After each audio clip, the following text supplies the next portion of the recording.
C'est toujours un plaisir pour moi de vous retrouver, chers téléspectateurs de Star 21 TV. Bonsoir et bienvenue dans ce journal. À la une de l'actualité de ce soir, après plusieurs démarches du COSAD, c'est enfin officiel. Le 13 avril prochain, le journaliste Amadou Djoudi Diallo sera face à un juge après plus d'un mois de détention au tribunal de première instance du Dixine. Vous aurez les réactions des avocats et le COSAD. Vive tension dans la ville de Kouroussa les journées du 7 et 8 avril 2021. Une colère des orpailleurs qui se sont attaqués aux installations de la société Gold Mining et incendié plusieurs engins. Les causes de ces violences, c'est dans cette édition d'information.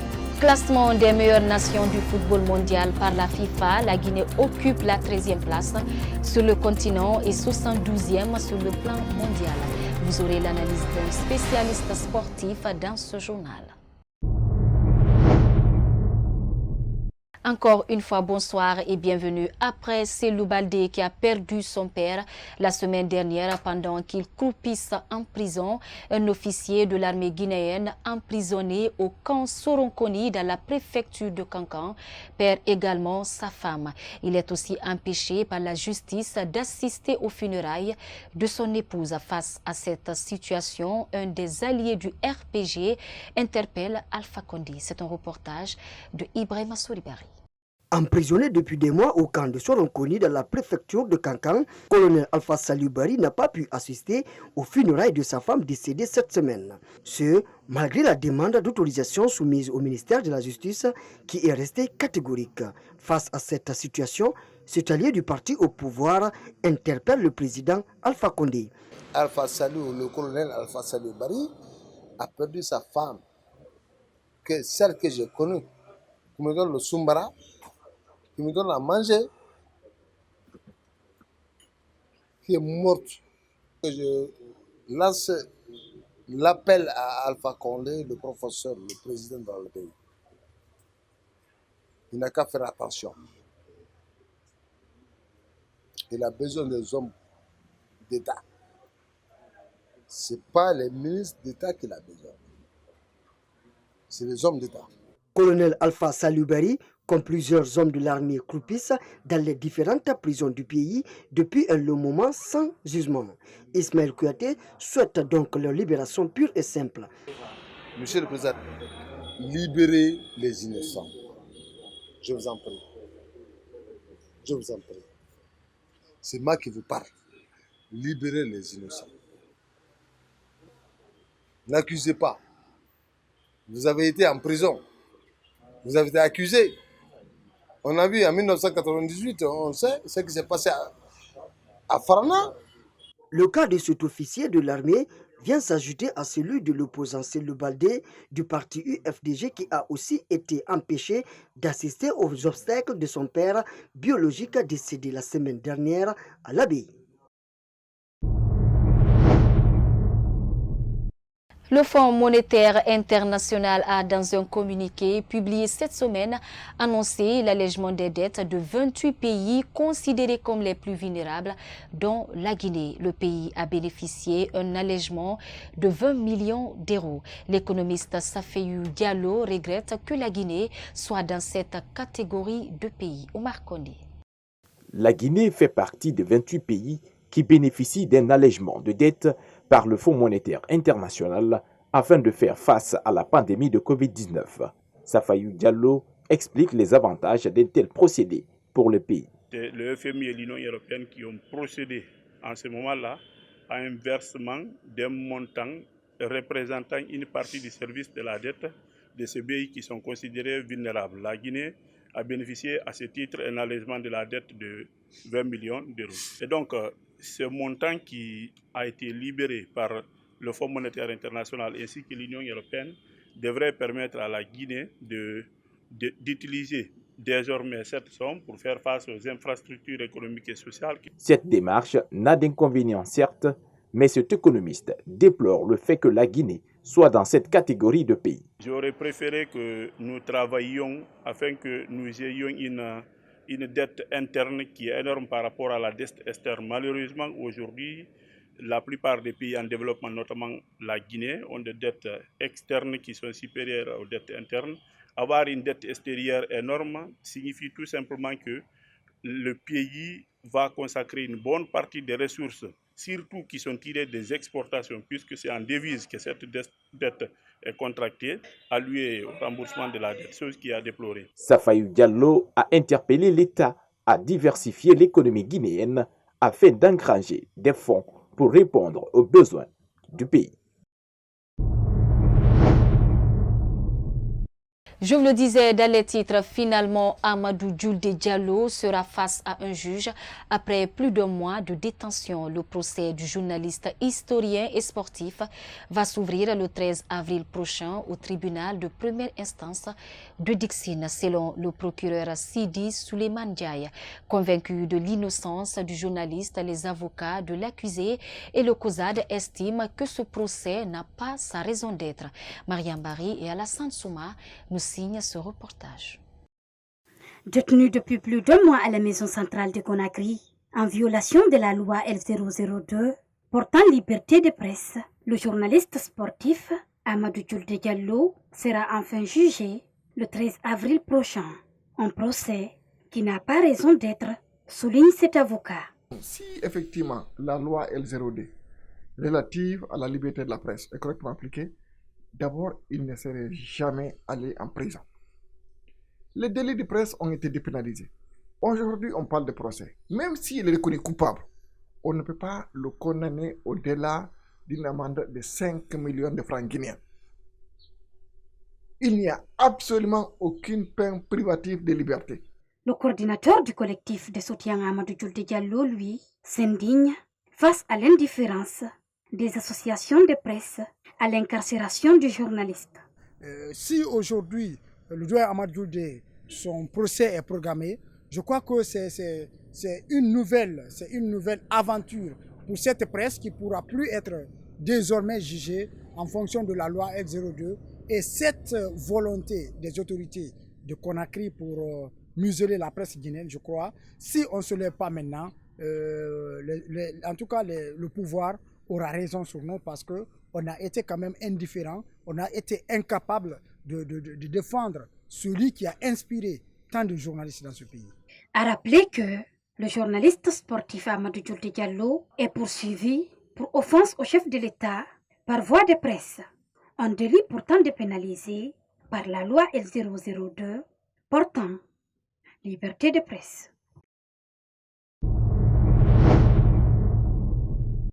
Détenu depuis 5 mois à la maison centrale de Conakry, l'opposant Abdoulaye Ba, ancien maire de Kindia, a entamé ce vendredi 9 avril une grève de la faim. Selon son avocat interrogé ce matin, sa détention arbitraire et prolongée serait la raison de cette grève de la faim.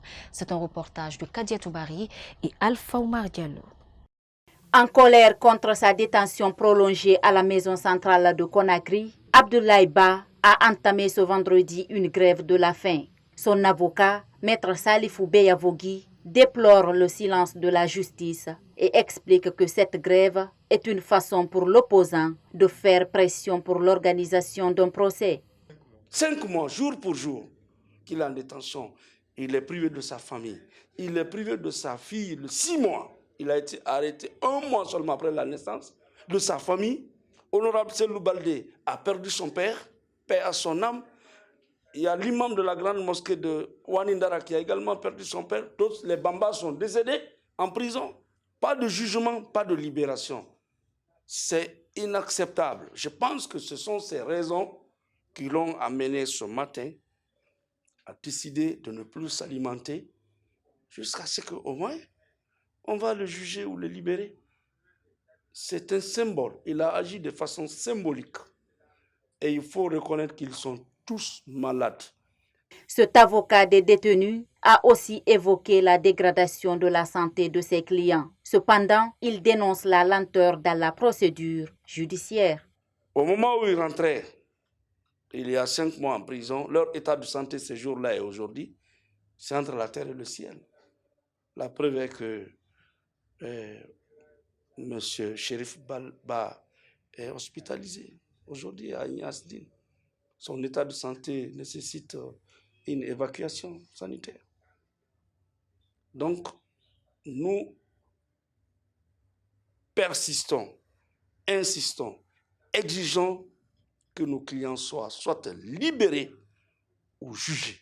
Il n'y a plus de raison que ces dossiers continuent à observer la lenteur qu'elle connaît. Dès lors que c'est eux qui détiennent les dossiers, ils ont des preuves qu'ils viennent. Abdoulaye Ba, comme d'autres opposants au troisième mandat d'Alpha Condé, sont détenus à la maison centrale de Conakry sans jugement depuis 5 mois. Initialement prévu ce vendredi 9 avril 2021, le délibéré du procès Boubacar Diallo, alias Grenade, a été renvoyé à nouveau pour le 16 avril courant à la cour d'appel de Conakry, alors que tout était en place pour situer le détenu sur son sort, selon son avocat, Maître Salifou Béavogui. Il est au micro de Alpha Omar Diallo. D'abord, il faut rappeler que Grenade est en prison depuis bientôt 3 ans. Il a été arrêté, accusé de détention illégale d'armes de guerre et tentative de meurtre.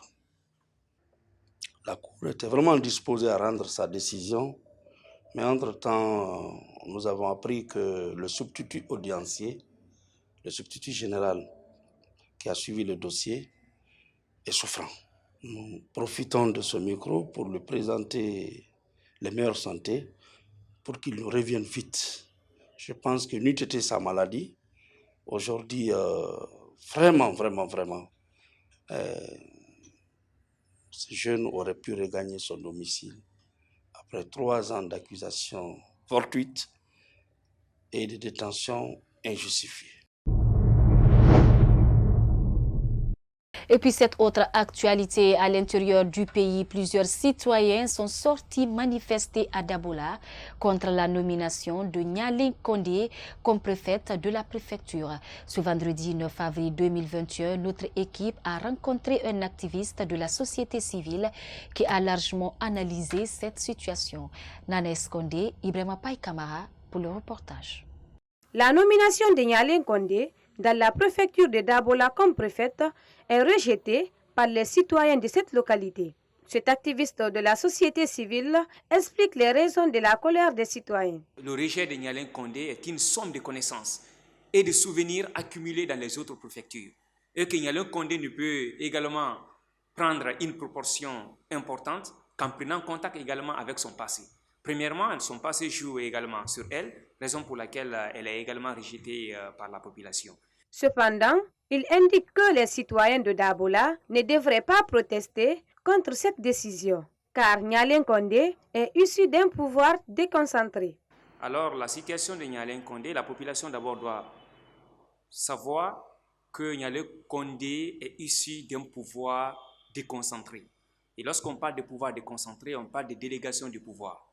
Alors, Nyalin Condé n'a pas un poste électif, mais plutôt un poste nominatif. Donc, c'est ce que les gens surtout doivent savoir. Donc, dans les conditions normales, la population n'a pas ce droit de rejeter une personne qui a un pouvoir déconcentré. Néanmoins, Adama Chérif sollicite l'implication de l'État pour désamorcer la crise. Précédemment préfète de Fria, Nyalin Condé avait fait l'objet de multiples contestations par les citoyens de cette localité également. La voilà à nouveau rejetée à Dabola. Toujours à l'intérieur du pays, je vous le disais également au sommaire, les journées du mercredi 7 et jeudi 8 avril 2021 ont été émaillées de vives tensions dans la ville de Kouroussa. Les orpailleurs se sont attaqués aux installations de la société Gold Mining et incendié plusieurs engins. La mairie et la préfecture n'ont également pas échappé à leur colère. Les manifestants accusent la société d'exploiter sur un domaine qui leur appartient. Ce vendredi, le président de la commission mines et carrières artisanales de Kouroussa a réagi à ce sujet. Yaye Oumoubari. 48 heures après les émeutes des orpailleurs contre une société minière dans la ville de Kouroussa, qui a enregistré plusieurs dégâts matériels, le président de la commission mines et carrières de Kouroussa explique les raisons de cette manifestation. Le jeudi maintenant, les militaires ont barricadé l'accès à la mine d'or et ils ont interpellé 3 personnes et les mettre dans un conteneur à la base de la société Katidi. C'est la chose qui n'a pas plu à la population dans sa globalité. Cette même population s'est levée pour aller délibérer les 3 personnes qui étaient en détention illégale et illégitime. Alors, pendant la délibération de ces 3 personnes, il y a eu maintenant des dégâts. Un véhicule a été calciné à jamais. Une moto aussi a été calcinée. D'autres véhicules dont les paraprises ont été caillassés quelque part.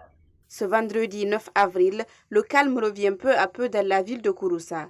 Ali Bate Kondé affirme que les démarches ont été entamées pour calmer la situation.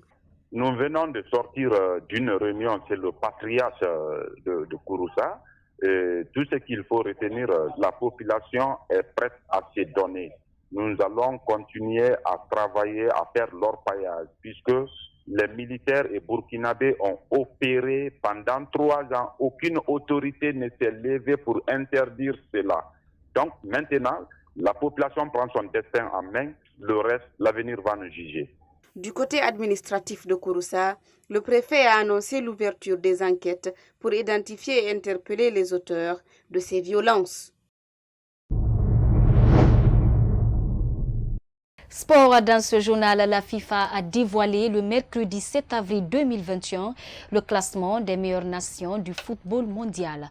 En Afrique, le Sénégal reste leader et la Guinée ne change pas de position. Elle occupe la 13e place sur le continent et 72e sur le plan mondial. Ce vendredi, nos reporters Mohamed Saliou Diallo et Moustapha Diané ont rencontré un spécialiste qui a analysé ce classement. Suivez. La Guinée campe toujours sur sa position de 13e sur le continent et 72e sur le plan mondial. Selon le nouveau classement FIFA du mois d'avril, Mbaye Sistadian, analyste sportif, estime que la contre-performance de l'équipe en Namibie explique le manque d'évolution. C'est une petite déception entre guillemets. C'est pour nous pousser encore à travailler, à ne pas minimiser certaines rencontres. Vous avez vu, et chez nous, on ne mise que sur le horaire, ça ne paye pas. Ce sont les différents résultats de toutes les sélections qui nous donnent vraiment une bonne caution, des bons points pour le classement. Le Sénégal perd 2 rangs au classement mondial, mais maintient sa première place au niveau africain. Le Sénégal est premier et Sénégal, beaucoup de nos confrères sénégalais n'étaient pas du tout contents de ces 2 contre-performances, à savoir contre Congo-Brazzaville et surtout contre l'ex-Swaziland et Eswatini, 2 buts partout ou au Sénégal encore. C'est pour vous dire que vraiment, si vous ne progressez pas, vous ne faites pas de bons résultats, vous perdez des points. Le top 5 africain est constitué du Sénégal 22e mondial, de la Tunisie 26e, du Nigeria 32e, de l'Algérie 33e et du Maroc qui occupe aussi la 34e place. C'est cet élément de sport qui met un terme à cette édition d'information. Merci à tous de l'avoir suivi et merci également à toute l'équipe rédactionnelle et la technique. Bonsoir chez vous.